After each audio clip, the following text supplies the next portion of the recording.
Hello. അപ്പോൾ എല്ലാവർക്കും പുതിയൊരു വീഡിയോയിലേക്ക് വീണ്ടും സ്വാഗതം. ഇന്ന് സൺഡേ ആണ് കേട്ടോ. സൺഡേ ആയിട്ട് ഇതേ രാവിലെ ഉറക്കം എണീറ്റപ്പോൾ തന്നെ ഭയങ്കര മഴയാണ്. രാവിലെ അല്ല, രാത്രി ഫുള്ളും മഴയായിരുന്നു കേട്ടോ. അപ്പോൾ രാവിലെയും ആ ഒരു മഴയൊന്നും മാറിയിട്ടില്ല. ആകെ മൊത്തം തണുപ്പും മഴയും വല്ലാത്തൊരു ക്ലൈമറ്റ് ആയിരുന്നു കേട്ടോ. ചില സമയത്ത് മഴ അതിഭംഗി സുന്ദരിയും ഒക്കെയാണ് നമുക്ക്. പക്ഷേ ചില സമയങ്ങളിലുണ്ടല്ലോ ഭയങ്കര പാടാണ് കേട്ടോ. മഴയെന്ന് പറഞ്ഞാൽ എന്തോരു മഴയെന്നറിയോ. അതേ കണ്ട ഗ്ലാസ്സിൽ കൂടെ ഇങ്ങനെ ഒലിച്ച് പോവാണ് കേട്ടോ വെള്ളം. കാരണം വെച്ചാൽ അത്ര കാറ്റും ഉണ്ട്. ഒരു വല്ലാത്ത ഒരു കാലാവസ്ഥയായിരുന്നു കേട്ടോ. ഞാനാണെങ്കിൽ തലേ ദിവസം ഭയങ്കര പ്ലാനിങ്ങിലാണ് കിടന്നുറങ്ങിയത്. രാവിലെ ഉറക്കം എണീക്കണം, അമ്പലത്തിൽ പോകണം, കുറച്ച് ഷോപ്പിങ്ങും കാര്യങ്ങളൊക്കെ ഉണ്ട്, അതൊക്കെ ചെയ്യണം. ഒരുപാട് കാര്യങ്ങളൊക്കെ മനസ്സിൽ വിചാരിച്ചിട്ടാണ് കിടന്നുറങ്ങിയത് കേട്ടോ. പക്ഷേ ഉണ്ടല്ലോ, രാവിലെ എണീറ്റിട്ട് ഒന്നും നടക്കുമെന്ന് തോന്നുന്നില്ല എന്നൊരവസ്ഥയായിരുന്നു. പിന്നെ അതേ പുറത്ത് നല്ല വെട്ടമുണ്ടെങ്കിലും അകത്ത് നല്ല ഇരുട്ടായിരുന്നു കേട്ടോ. അപ്പോൾ ഇനിയിപ്പോൾ അങ്ങനെ മടി പിടിച്ചിരിക്കാൻ പറ്റില്ലല്ലോ. ഓരോരോ ജോലിയായിട്ട് ചെയ്യാൻ സമയം ഇപ്പോൾ ഏതാണ്ട് 8 മണിയൊക്കെ കഴിഞ്ഞിട്ടുണ്ട് കേട്ടോ. അപ്പോൾ ഈ ഒരു മഴയത്തും തണുപ്പത്തും ആദ്യം നല്ലൊരു ചായ ഉണ്ടാക്കി കുടിക്കും. അതാണ് ആദ്യം ചെയ്യുന്നത് കേട്ടോ. ആ ഒരു ചായ ചൂടുമായിട്ട് കുടിക്കുമ്പോഴേക്കും നമുക്ക് കുറച്ചൊരു സമാധാനം കിട്ടുമല്ലോ. തണുപ്പിൽ നിന്നൊരാശ്വാസം കിട്ടും. കുറച്ച് ഐഡിയാസൊക്കെ തലയിൽ വരും കേട്ടോ. എന്ന് വെച്ചാൽ ചായ കുടിക്കാത്തവരും ഉണ്ടാവും. എനിക്ക് ചായ കുടിച്ചാലാണ് ആകെ ഒരു സമാധാനം കിട്ടുക. അങ്ങനെ ഞാൻ ആദ്യം തന്നെ അതേ ചായ ഉണ്ടാക്കുകയാണ് കേട്ടോ.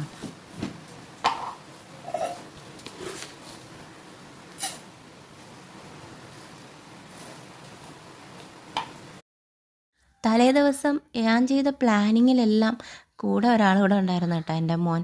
നമുക്ക് പോവാം, രാവിലെ എണീക്കാം, റെഡിയാകാം, അമ്പലത്തിൽ പോവാം, അതുപോലെ നമുക്കിന്ന് ഷോപ്പിങ്ങിന് പോകണം, ഇന്ന് എന്തായാലും ലുലു മാളിൽ പോവാം, ഇങ്ങനെയൊക്കെ പറഞ്ഞിട്ട് എൻ്റെ കൂടെ ഇരുന്നിട്ട് നന്നായിട്ട് പ്ലാൻ ചെയ്ത ഒരാളുണ്ട്. അവൻ്റെ നല്ല ഉറക്കമാണ് കേട്ടോ. ഒരു രക്ഷയില്ല. ഞാൻ ഒരുപാട് തവണ വിളിച്ച് നോക്കി, ചായ ഇടും മുന്നേ വിളിച്ച് നോക്കി, ഇട്ട ശേഷം വിളിച്ച് നോക്കി, എന്നിട്ടൊന്നും ഒരു രക്ഷയില്ല. 10 മണി വരെ നല്ല ഉറക്കമായിരുന്നു കേട്ടോ. ഞാൻ എന്തായാലും നല്ല ചൂട് ചായയും കുടിച്ച് മഴയും കണ്ട് കുറേ നേരം റീൽസും കണ്ട് അങ്ങനെ ഇരുന്ന്, എന്തായാലും ഞായറാഴ്ചയല്ലേ, കുറച്ചൊന്ന് അലസമായി പൊയ്ക്കോട്ടെ എന്നൊക്കെ കരുതി 10 മണി വരെയൊക്കെ ഇരുന്ന് കേട്ടോ. 10 മണി കഴിഞ്ഞപ്പോഴത്തേക്ക് ഈ കാറ്റും കോളും വന്നിട്ട് എന്തോ ഒരു വല്ലാത്ത കാലാവസ്ഥ ഒന്ന് കെട്ടടങ്ങിയായിരുന്നു കേട്ടോ. അപ്പോൾ എനിക്ക് തോന്നി ഇനി ഇരിക്കണ്ട, ഇനി നമ്മളും അതുപോലെ ആ ഒരു മടി പിടിച്ചിരുന്ന് കഴിഞ്ഞാൽ ഇന്നത്തെ ഒരു കാര്യവും നടക്കില്ല എന്ന് കരുതിയിട്ട് ഞാൻ എണീറ്റു കേട്ടോ. എണീറ്റിട്ട് ഓരോരോ ജോലിയായിട്ട് ചെയ്യാൻ തുടങ്ങി. അപ്പോൾ അതേ കണ്ട, വീടിനകത്ത് അത്രയും ഒരു ഇരുട്ടാണ്. പിന്നെ അതേ ഈ ഒരു മേശയുടെ പുറത്ത് ആവശ്യമുള്ളതും ഇല്ലാത്തതുമായ സാധനങ്ങൾ ഞാനും അവനും കൂടെ വാരി നിരത്തും കേട്ടോ. എന്നിട്ട് അവനെ കുറേ വഴക്ക് പറഞ്ഞിട്ട് ഞാൻ തന്നെ അതെടുത്ത് വയ്ക്കും. വീണ്ടും പകുതി അവൻ വാരി നിരത്തും, ബാക്കി പകുതി ഞാനും നിരത്തും. ഇതാണ് ഡെയിലി ഉള്ള റൊട്ടീൻ കേട്ടോ. അപ്പോൾ പകുതി മുക്കാൽ എൻ്റെ സാധനങ്ങൾ അതിനുള്ളിലുണ്ടായിരുന്നു കേട്ടോ. അതായത് ഞാൻ സ്റ്റിച്ച് ചെയ്യാനായിട്ട് എടുത്തു വെച്ചിട്ടുള്ള ക്ലോത്ത് ഉണ്ടായിരുന്നു. പിന്നെ ഞാൻ ഡെയിലി എഴുതുന്ന എൻ്റെ ഒരു പ്ലാനർ ബുക്കുണ്ട് കേട്ടോ, അതും. പിന്നെ എന്തൊക്കെയോ സാധനങ്ങൾ അവിടെ എവിടെയും കിടപ്പുണ്ടായിരുന്നു. പിന്നെ തലേദിവസം അവൻ പഠിച്ച ബുക്കും അവൻ്റെ പെൻസിൽ ബോക്സും പൗച്ചും കാര്യങ്ങളും എല്ലാം അവിടെ ഇങ്ങനെ നിരത്തിയിട്ടിട്ടുണ്ട് കേട്ടോ. എന്നും പറയും പഠിച്ച് കഴിഞ്ഞിട്ട് അത് എടുത്ത് വെക്കണേ എന്ന്. വെക്കാമെന്ന് പറയുന്നതല്ലാതെ ഇതുവരെ അതെടുത്ത് വെച്ചിട്ടില്ല കേട്ടോ. അങ്ങനെ ഞാനത് അതൊക്കെ എടുത്ത് ഒന്ന് ഒതുക്കി വെച്ചു. പിന്നെ ഇതിനിടയ്ക്ക് ഞാൻ ഒരുവിധം അവനെ ഉണർത്തി കേട്ടോ. ഉണർത്തി ചായയൊക്കെ കൊടുത്ത് പല്ലൊക്കെ തേപ്പിച്ച് ഇത് റെഡിയാക്കിയിട്ടുണ്ട്. ആ നേരം കൊണ്ട് പെട്ടെന്ന് ഞാൻ വിചാരിച്ചു ബ്രേക്ക്ഫാസ്റ്റ് ഉണ്ടാക്കി കഴിച്ചിട്ട് പോകാമെന്ന് കരുതി കേട്ടോ. അങ്ങനെ അതേ പെട്ടെന്ന് ദോശ ഉണ്ടാക്കുകയാണ്. ദോശയ്ക്ക് പ്രത്യേകിച്ച് കറിയൊന്നും ഉണ്ടാക്കിയില്ല. കറിയൊന്നും വേണ്ട, കുറച്ച് നെയ്യ് ഇട്ടിട്ട് പഞ്ചസാര ഇട്ടിട്ട് മൊരിച്ചെടുക്കാമെന്നാണ് ആദ്യം വിചാരിച്ചത് കേട്ടോ. അപ്പോൾ അവൻ പറഞ്ഞു അങ്ങനെ വേണ്ട, എനിക്ക് പഞ്ചസാര ഇട്ട് മൊരിക്കേണ്ട, സെപ്പറേറ്റ് തന്നാൽ മതി എന്ന് പറഞ്ഞു കേട്ടോ. അങ്ങനെ അതേ പെട്ടെന്ന് ദോശയൊക്കെ ചുട്ടെടുക്കുകയാണ്. അപ്പോൾ ഈ ഒരു നെയ്യ് ഫ്രിഡ്ജിലിരുന്നുകൊണ്ട് തന്നെ ഇളകി വരാൻ ഭയങ്കര പാടായിരുന്നു. ഞാനാണെങ്കിൽ ഫോർക്കൊക്കെ വെച്ച് കുത്തി പരിക്കേൽപ്പിച്ച് വളരെ കഷ്ടപ്പെട്ടൊക്കെ എടുക്കുമായിരുന്നു കേട്ടോ. രാവിലെ എണീറ്റ് വെറുതെ കുത്തിയിരുന്ന നേരം ഈ ഒരു നെയ്യെടുത്ത് പുറത്ത് വെച്ചിരുന്നാൽ മതിയായിരുന്നു, എന്നെങ്കിൽ കുറച്ചെങ്കിലും അതൊന്ന് ലൂസായി കിട്ടിയേനെ. പക്ഷെ അതിനൊന്നുള്ള ഓർമ്മ വന്നില്ല. അപ്പോഴേ എനിക്ക് വലിയ പ്ലാനിങ് ഒന്നും ഉണ്ടായിരുന്നില്ല കേട്ടോ. ദോശയ്ക്ക് ചമ്മന്തി ഉണ്ടാക്കണമെന്നാണ് ഞാൻ തലേ ദിവസം എൻ്റെ പ്ലാനറിലൊക്കെ എഴുതി വെച്ചിട്ടുണ്ടായിരുന്നത്. അത് കാരണമായിരിക്കാം ഞാൻ നെയ്യെടുത്ത് പുറത്ത് വയ്ക്കാത്തതെന്ന് ഇപ്പോൾ ഞാൻ വിചാരിക്കുന്നു. അങ്ങനെ അതേ പെട്ടെന്ന് ദോശയൊക്കെ ചുട്ടെടുക്കുകയാണ് കേട്ടോ. സൺഡേ ആയിട്ട് രാവിലെ പുറത്ത് പോകുമ്പോൾ പുറത്തുനിന്ന് ബ്രേക്ക്ഫാസ്റ്റ് കഴിക്കണം എന്നൊക്കെ ഒരു പ്ലാൻ ഉണ്ടായിരുന്നു. പക്ഷേ ഈ മഴ കണ്ടപ്പോൾ പിന്നെ ആകെ മൊത്തത്തിൽ നമ്മുടെ പ്ലാനിങ് മാറ്റേണ്ടി വന്നു കേട്ടോ. എന്തോരു മഴയായിരുന്നെന്നറിയോ, ഒരു രക്ഷയില്ലാത്ത മഴ. പിന്നെ ഇനി ഫുഡ് കഴിക്കാൻ നിർത്തി. അതൊക്കെ വേണ്ടാന്ന് കരുതി. ഇപ്പം ഒന്നാമത് ഷോപ്പിങ്ങിന് വരുന്ന കാര്യം എൻ്റെ മോന് ഭയങ്കര മടിയുള്ള കാര്യമാണ് കേട്ടോ. അവന് ഇഷ്ടമേ അല്ല ഷോപ്പിങ്ങിന് വരാൻ. എനിക്കാണെങ്കിൽ ഭയങ്കര ഇഷ്ടമാണ് കേട്ടോ. എന്തെങ്കിലുമൊക്കെ ഓഫറിൽ സാധനങ്ങൾ വാങ്ങാനും ഒന്നുമില്ലെങ്കിൽ ഈ സാധനങ്ങളൊക്കെ ഒന്ന് കാണാനും നമ്മുടെ മൈൻഡൊക്കെ നല്ല റിഫ്രഷ് ആവുന്ന ഒരു പരിപാടിയാണെന്ന് എനിക്ക് തോന്നിയിട്ടുണ്ട് കേട്ടോ. അപ്പോൾ നമ്മൾ ഒരുപാട് ഷോപ്പ് ചെയ്ത് അനാവശ്യ സാധനങ്ങൾ വാങ്ങിച്ച് പൈസ കളയുന്ന കൂട്ടത്തിലുള്ള ആളല്ല കേട്ടോ ഞാൻ ആവശ്യമുള്ള സാധനങ്ങൾ മാത്രമേ വാങ്ങുകയുള്ളൂ. എന്നിരുന്നാലും അതിന് പോലും വരാൻ അവൻ്റെ ഭയങ്കര മടിയാണ് കേട്ടോ. അങ്ങനെ അതെ ഒരുവിധം ബ്രേക്ക്ഫാസ്റ്റൊക്കെ കഴിച്ചിട്ട് ഞങ്ങളത് ലുലു മാളിലേക്ക് പൊക്കോണ്ടിരിക്കുകയാണ് കേട്ടോ. സംഭവം ഈ ഹൈവേ വരുന്നുണ്ട്, ഫ്ലൈ ഓവർ എന്തൊക്കെയോ സംഭവങ്ങൾ വരുന്നത് കൊണ്ടുണ്ടല്ലോ റോഡൊക്കെ പല രീതിയിൽ മാറ്റിയും തിരിച്ചും. ഞാൻ എന്തായാലും കുറേ നാൾ മുമ്പ് വന്ന ആ ഒരു റോഡല്ലായിരുന്നു കേട്ടോ ഇപ്പോഴും. അത് കാരണം എനിക്ക് വഴി തെറ്റിപ്പോയി എന്ന് വെച്ച് കഴിഞ്ഞാൽ ഞാൻ എങ്ങോട്ടൊക്കെയോ പോയി. എനിക്ക് നന്നായിട്ട് അറിയാവുന്നുള്ള വഴിയാണ് കേട്ടോ. എൻ്റെ അമ്മയുടെ കുടുംബ വീടൊക്കെ ഏതാണ്ട് ഇതിനടുത്തായിട്ടൊക്കെ വരും. പക്ഷേ ഉണ്ടല്ലോ ഈ ഒരു കണ്ടീഷനിലല്ലായിരുന്നു മുമ്പേ ഈ ഒരു റോഡൊക്കെ ഉണ്ടായിരുന്നത്. അത് കാരണമാവും ഈ ഒരു ലുലു മാളിൽ ഞാൻ ഒരു ഒരു കുറേ നാൾ മുൻപ് ഒരു വർഷം മുൻപൊക്കെ വന്നപ്പോഴും ഞാനൊരുവിധം വഴിയൊക്കെ ചോദിച്ച് തപ്പിപ്പിടിച്ച് എത്തിയായിരുന്നു കേട്ടോ.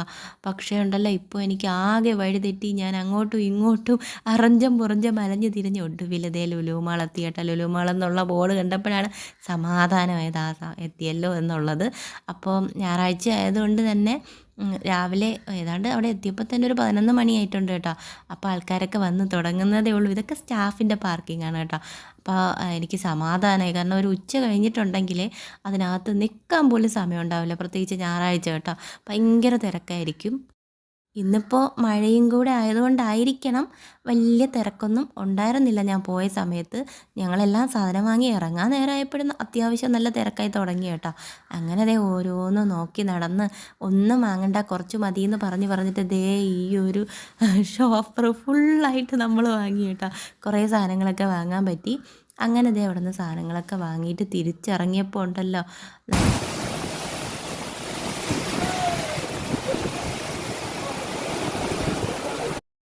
ലുലു മാളിൻ്റെ ഗേറ്റ് കടക്കുന്നവരെ ഈ ഒരു കണ്ടീഷനല്ലായിരുന്നു കേട്ടോ. ചെറുതായിട്ടൊരു മഴ വരുന്ന പോലൊരു മഴക്കോള് മാത്രമേ ഉണ്ടായിരുന്നുള്ളൂ. ഞങ്ങൾ കുറച്ച് ദൂരം അങ്ങോട്ട് പോയി തുടങ്ങി. അവിടെ വെച്ച് വഴി തെറ്റിപ്പോയി കേട്ടോ. ഞാൻ സബ്വേ കയറേണ്ടടുത്ത് ഫ്ലൈ ഓവർ കയറേണ്ടടുത്ത് സബ്വേ കയറും. ആകെ മൊത്തത്തിൽ ഒരു ഡോറ ബുജി കണക്ഷനായിരുന്നു കേട്ടോ. എങ്ങോട്ട് പോകണം വഴി കണ്ടുപിടിക്കാൻ വേണ്ടി ഓടി അവസാനം എന്തേപ്പേരു മഴയത്ത് നട റോഡിലായി കേട്ടോ. കയറി ഒതുങ്ങി നിന്നതോ ഒരു ഹോട്ടലിൻ്റെ സൈഡിൽ. മഴ ആയതുകൊണ്ട് അവർക്ക് കച്ചവടം ഇല്ലയെന്ന് തോന്നുന്നു. അവർ കഴിക്കൂ കയറൂ എന്ന് പറഞ്ഞ് നിൽക്കാനുണ്ടായിരുന്നു കേട്ടോ. പിന്നെ ഒരുവിധം മഴ തോർന്നപ്പോൾ ഞങ്ങളത് നനഞ്ഞ് കുളിച്ച് ആകെ വീട്ടിലെത്തി കേട്ടോ. സാധനങ്ങൾ ഫുള്ളും നനഞ്ഞിട്ടുണ്ടായിരുന്നു. പിന്നെ എല്ലാം പാക്കറ്റിലായി വരുന്നത് കൊണ്ട് ഭാഗ്യത്തിന് അകത്തിരുന്ന സാധനങ്ങളൊന്നും നനഞ്ഞില്ല. പക്ഷേ ഉണ്ടല്ലോ ഡ്രസ്സ് ഫുള്ള് നനഞ്ഞു, ബാഗ് ഫുള്ളും നനഞ്ഞു. ഹെൽമെറ്റ് വെച്ചിരുന്നുകൊണ്ട് തല മാത്രം നനഞ്ഞില്ല കേട്ടോ. ബാക്കി ഫുള്ളും നനഞ്ഞാണ് വീടെത്തിയത്. അപ്പം ഞാൻ ദേ കുറേ സാധനങ്ങൾ വാങ്ങിച്ചെന്ന് പറഞ്ഞില്ലേ, ഇതൊക്കെ ആയിരുന്നു കേട്ടോ. മീറ്റ് വാങ്ങിച്ചിട്ടുണ്ടായിരുന്നു, ചിക്കൻ പുരട്ടിയതും അല്ലാത്തതുമൊക്കെ വാങ്ങി. പിന്നെ കക്ക, മഷ്റൂമൊക്കെ വാങ്ങി. ഒരാഴ്ചത്തേക്കുള്ള സംഭവങ്ങളെല്ലാം എന്തായാലും ഉണ്ട്. പിന്നെ ഒരു അച്ചാർ വാങ്ങിയിട്ടുണ്ട്, മയണൈസ് വാങ്ങിയിട്ടുണ്ട്, തൈര് വാങ്ങിയിട്ടുണ്ട്. ഈ ഒരു അച്ചാർ എടുത്ത സമയത്തുണ്ടല്ലോ എൻ്റെ മോൻ പറയുമായിരുന്നു, വേണ്ട അച്ചാറൊന്നും വേണ്ട, എനിക്ക് വേണ്ട, ഞാൻ കഴിക്കില്ല, വാങ്ങണ്ട എന്ന് പറഞ്ഞുകൊണ്ടേയിരുന്നു കേട്ടോ. പക്ഷേ എനിക്കിത് ഭയങ്കര ഇഷ്ടമാണ്. ഡേറ്റ്സിൻ്റെ അച്ചാറാണ് കേട്ടോ. അപ്പോൾ എനിക്ക് എടുക്കാമല്ലോ എന്ന് എഴുതിയിട്ട് ഞാൻ കുറച്ച് വാങ്ങിയുള്ളൂ കേട്ടോ. വീട്ടിൽ വന്ന് കഴിഞ്ഞപ്പോഴുണ്ടല്ലോ അത് കഴിച്ചു തുടങ്ങിയപ്പോൾ അവന് നല്ല ഇഷ്ടപ്പെട്ടു കേട്ടോ. അവനാണ് ഫുള്ളും തീർത്തതെന്ന് മാത്രം. പിന്നെ അതേ കണ്ട ഈ ഒരു ബൾബിൻ്റെ പാക്കറ്റൊക്കെ മഴ കൊണ്ട് നനഞ്ഞു പോയിരുന്നു. ബൾബ് ഭാഗ്യത്തിന് രക്ഷപ്പെട്ടു, അത് ജീവനോടെ ഉണ്ട്. ബൾബ് എടുത്ത് പുറത്ത് വെച്ചിട്ടുണ്ട് കേട്ടോ. പിന്നെ ബാക്കി പാക്കറ്റിലുള്ളതൊക്കെ നനഞ്ഞിരിക്കുകയാണ്. ഇനി ഇതൊന്ന് തുടച്ചിട്ട് വേണം അകത്തോട്ട് വെക്കാനായിട്ട്. അപ്പോൾ ഇതെല്ലാം അത്യാവശ്യം നല്ല ഓഫറിന് കിട്ടി കേട്ടോ. സൺഡേ ആയതുകൊണ്ടാവും എന്ന് തോന്നുന്നു. പിന്നെ ദേ ഈ പെരുമഴയ്ക്കിടയ്ക്ക് ഞാൻ വരുന്ന വഴിക്ക് ഷൂട്ട് ചെയ്യാനൊന്നും പറ്റിയില്ല കേട്ടോ. ഒരു കടയ്ക്കകത്തേക്ക് വണ്ടി വരെ ഇടിച്ച് കയറ്റി വാങ്ങിച്ചതാണ്. പായസം നല്ല പാലട പായസമാണ് കേട്ടോ. അപ്പോൾ മഴയത്ത് നനഞ്ഞിട്ട് വിൽക്കുന്ന ആളും ഒക്കെ നനഞ്ഞൊരു പയ്യൻ എങ്ങനെ ഒരു സൈഡിൽ വെച്ചുകൊണ്ടിരിക്കുകയായിരുന്നു കേട്ടോ. അപ്പോൾ ഞാൻ അങ്ങോട്ട് പോയപ്പോഴേ വിചാരിച്ചതാണ്, കുറേ നാളെ വിചാരിക്കുന്ന ഒരു പാലട പ്രഥമൻ വാങ്ങണമെന്ന്. അപ്പോൾ തിരിച്ചു വരുന്ന വഴിക്ക് എന്തായാലും വാങ്ങാമെന്ന് കരുതി. ആ മഴയത്ത് നനഞ്ഞുകൊണ്ട് തന്നെ ഷോപ്പൊന്നുമല്ല, റോഡ് സൈഡിലാണ് കേട്ടോ. അവരൊരു കുടയൊക്കെ വെച്ചിട്ടിരിക്കുകയായിരുന്നു കേട്ടോ. ആ കുടയ്ക്കകത്തേക്ക് ഞാൻ വണ്ടി ഇടിച്ച് കയറ്റിയിട്ടാണ് ക്യാഷ് കൊടുത്തത്. കാരണം പേഴ്സ് തുറക്കാൻ പറ്റില്ല, അത്രയ്ക്ക് മഴയാണ്, ജി പേ ചെയ്യാൻ പറ്റില്ല, ഫോൺ നനയും. അതുകൊണ്ട് ഞാൻ ആ കുടയുടെ ഉള്ളിൽ വെച്ച് എങ്ങനെയോ കഷ്ടപ്പെട്ട് കയ്യിലുണ്ടായിരുന്ന പൈസ എടുത്ത് നനയാതെയൊക്കെ കൊടുത്ത് വാങ്ങിച്ചതാണ് കേട്ടോ. പക്ഷേ കിട്ടില്ല, സൂപ്പർ ടേസ്റ്റ് ആയിരുന്നു കേട്ടോ. അര ഗ്ലാസ് മതി എന്നും പറഞ്ഞ് ഞാൻ എടുത്തുകൊണ്ട് പോയിട്ട് വീണ്ടും വന്ന് ബാക്കിയും കൂടെ കുടിച്ചു കേട്ടോ. അത്രയ്ക്ക് നല്ല കിട്ടില്ല ടേസ്റ്റ് ആയിരുന്നു. എന്തായാലും ഇടക്കാല ആശ്വാസം ഓക്കെ ആയി. പിന്നെ വരുന്ന വഴിക്ക് ഞാൻ നല്ലവണ്ണം പറഞ്ഞു കേട്ടോ, മോനെ പുറത്തുനിന്ന് ഫുഡ് വേണമെങ്കിൽ വാങ്ങിച്ചു തരാമെന്ന്. അപ്പോൾ അതവന് വേണ്ട, വീട്ടിൽ വന്ന് വീട്ടിലുണ്ടാക്കുന്ന ഫുഡ് മതി എന്ന് പറഞ്ഞേട്ടാ. അങ്ങനെ അതേ ഫുഡ് ഉണ്ടാക്കാൻ വേണ്ടി അതായത് ചോറിരിപ്പുണ്ട്, അതൊന്ന് ചൂടാക്കുകയാണ്. പിന്നെ ദേ ഞാൻ ഇങ്ങനെ ഒരു സംഭവം ലുലുമാളിയിൽ നിന്ന് വാങ്ങിയാണ് കേട്ടോ. നല്ല ഓഫറായിരുന്നു, 3 എണ്ണം ഉണ്ട്. 225 രൂപയായിരുന്നു കേട്ടോ ഓഫർ പ്രൈസ്. ഞാനിത് ഫ്ലിപ്കാർട്ടിലൊക്കെ നോക്കിയ സമയത്തും 300-ന് പുറത്തായിരുന്നു കേട്ടോ ഇതിൻ്റെ ഒരു റേറ്റ്. ക്വാളിറ്റി ബേസ് ഒന്നും എനിക്കറിയില്ല, അത്ര നല്ല ക്വാളിറ്റി ഉണ്ടോയെന്നൊന്നും അറിയില്ല. പക്ഷേ നല്ല ക്വാളിറ്റിയാണ് കേട്ടോ. നല്ല ക്വാളിറ്റി പ്ലാസ്റ്റിക് ആയിരുന്നു, കാണാനും നല്ല ഭംഗി, നല്ല കളർ, എനിക്ക് ഭയങ്കര ഇഷ്ടപ്പെട്ടു കേട്ടോ. അപ്പോൾ നല്ല രസമുണ്ട് കേട്ടോ. ഒരുപാട് സാധനങ്ങളൊക്കെ ഇതിനകത്ത് സ്റ്റോർ ചെയ്യാൻ പറ്റും. അല്ലാണ്ട് ഞാൻ വേറെ ഷോപ്പിലും ഒക്കെ നോക്കിയപ്പോൾ അത്യാവശ്യം നല്ല വിലയുണ്ടായിരുന്നു കേട്ടോ ഇതിന്, അതായത് ക്വാളിറ്റി ഉള്ളതിന്. അങ്ങനെ ഇതൊക്കെ വാങ്ങി അങ്ങനെ അതിൻ്റെ സന്തോഷത്തിലിരുന്നപ്പോഴാണ് നമ്മൾ നേരത്തെ വാങ്ങിക്കൊണ്ട് വന്നതിൽ ഒരു ഫിഷ് ഉണ്ട് കേട്ടോ. അപ്പോൾ അതെന്തായാലും വറുത്തെടുക്കാം, ഉച്ചത്തേക്ക് ചോറിന് ഇതെടുക്കാമെന്ന് കരുതി. പിന്നെ ഈ മീൻ ഇതൊക്കെ വാങ്ങാൻ നിന്ന നേരത്തും മോൻ പറയുന്നുണ്ടായിരുന്നു കേട്ടോ, അവനിതൊന്നും വേണ്ടാന്ന്, അവനിഷ്ടമല്ല, ഇത് വാങ്ങണ്ട, ഇതെന്ത് മീനാണാവോ, ഇതൊന്നും വേണ്ടാന്ന്. ഇത് തിലാപ്പിയാണ് കേട്ടോ. തിലാപ്പിയ നമ്മളങ്ങനെ ശരിക്കും കടൽ മീനുകളാണ് കൂടുതലും കഴിച്ചിട്ടുള്ളതും വാങ്ങിച്ചിട്ടുള്ളതും കേട്ടോ. അല്ലാണ്ട് ഈ കായൽ മീൻ അങ്ങനത്തെ മീനൊന്നും അധികം ഞങ്ങൾ കഴിച്ചിട്ടില്ല. അപ്പം അതുകൊണ്ട് അവന് വേണ്ട വേണ്ട, എനിക്ക് വേണ്ട, എനിക്കിഷ്ടമല്ല, വാങ്ങണ്ട, എന്തിനാണ് വെറുതെ, വേണ്ട, ചിക്കൻ മാത്രം മതി എന്നൊക്കെ പറഞ്ഞുകൊണ്ടിരിക്കുകയായിരുന്നു കേട്ടോ. പൊതുവേ ഇപ്പം മീൻ കുറവാണല്ലോ, അപ്പോൾ അതുകൊണ്ടാണ് ചിക്കനെ ആശ്രയിക്കുന്നത്. അപ്പോൾ എന്നൊന്നും നമുക്ക് ചിക്കൻ കഴിക്കാൻ പറ്റില്ലല്ലോ.